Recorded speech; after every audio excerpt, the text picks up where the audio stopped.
Hey, what's going on, guys? So recently I did something kind of crazy. I want to get the best bang for my buck and I want to get the best results in the best way I can. And that's why I did something kind of special. 2009 Subaru Impreza WRX STI. Cicadas are loud as hell. If you've ever owned a WRX, then you would know if you're gonna buy a pre-owned one, 99% of the time it's gonna be modified, and 99% of the time the mileage is gonna be kind of high. Just looking at the car straight on, I already see the hella horn cape. So that's number one. I don't know why the fuck this is missing. If you look closely, you can see the remnants of some old gunked up oil that may have leaked out of the engine. That's another problem. This vehicle also comes with equal length headers. It comes with a downpipe and with a full Cobb SS catback exhaust. I am a little bit disappointed. They came with the rotas, which I personally don't like, but I did want the STI wheels. Unfortunately, the previous dealer that I was going to shop with had a awful condition STI with STI wheels, and I was strongly considering it to fix it up, but this one actually runs and drives very well, so I didn't go with the other one. Another problem we're having is the trunk doesn't come up. You have to push it up when you hit the trunk button, which, I mean, not my first priority, but I should probably get that changed. The interior actually looks pretty good. Aside from a little bit of ripples on the seat, you know, we'll get a new seat eventually. This looks pretty good.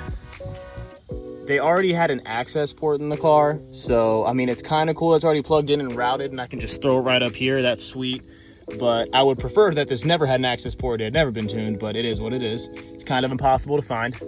Another issue is the shift knob's terrible, and there is so much play in here. It's actually kind of hard to decipher which gear I'm in sometimes, so that's a big issue. Tried using this. It works to charge your phone, but I don't think it does anything for the head unit.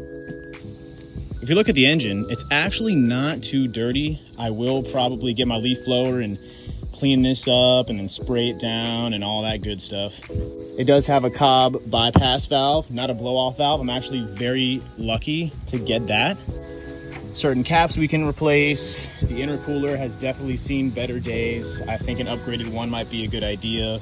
I'm not sure about what maintenance has been done. I checked the Carfax, but it wasn't too specific. So I think a good idea would probably be to replace the water pump and the timing chain. We're also going to replace the assembly belt. I already got the parts in here, so we'll get hopping on that eventually. Let's pull it in the garage and let's get started.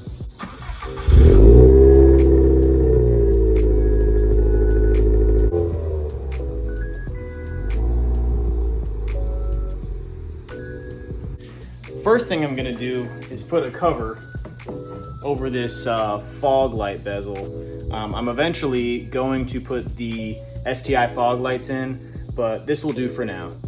Wow, look at that.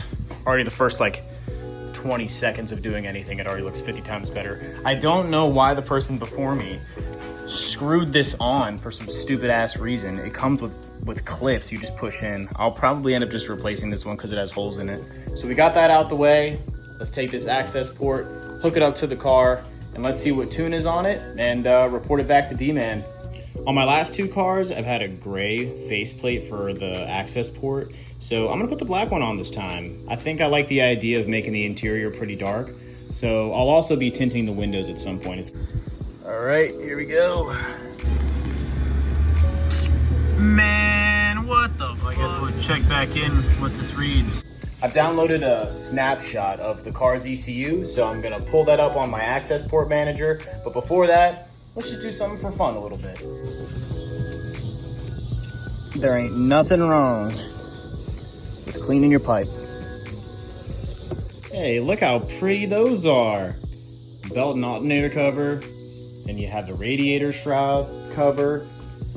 Fit nicely with the OEM, what is this, an air scoop, I think? Yeah.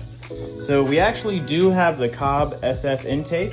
However, we're gonna wait for D-Man to send us a base map, and then we'll install it and reflash the car. I still have yet to read the actual data on the access port, but once that happens, we'll be good to go. I think after I get done messing with the reliability parts and it's all tuned, I'll probably get like coilovers, sway bars, yada yada. I also think that this would be a good install for the vehicle. I will have to pop out the intercooler, but it's probably not going to be that bad. On the engine side, this bushing right here is really loose and it's starting to crack. So maybe not an urgent fix, but this is going to look really good in there. All right, that looks pretty good. Torque the back down to 43 foot-pounds and the engine side 37 foot-pounds. Day 2.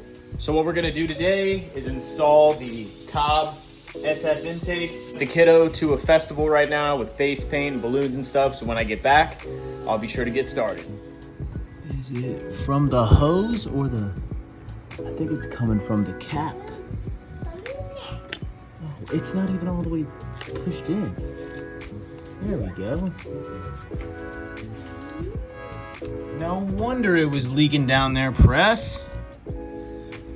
It wasn't even closed all the way. We got home from the little carnival festival thing. Air oil separator came in from FedEx. All right, Cobb SF intake is in. So for the intake duct, I don't know what it is. Maybe someone that owned this previous to me put the wrong one in or something, but I cannot get this bolt in for the cover, but it's okay. We'll just put the 3 in, tuck this in here, and then I actually had to use 2 new fasteners. They're the longer ones. They're actually Toyota fasteners because I put the Perrin radiator cover, the duct, the new Cobb intake. Now we're about to flash it, and then if we have enough time or if I feel motivated, I'll do the air oil separator. I need to get a new intercooler. That thing is ugly. All right, we got the D-Man 93 base map, and we're gonna load that up. Here we go. It's my 3rd car doing this, and this just never gets old. I always get excited every single time.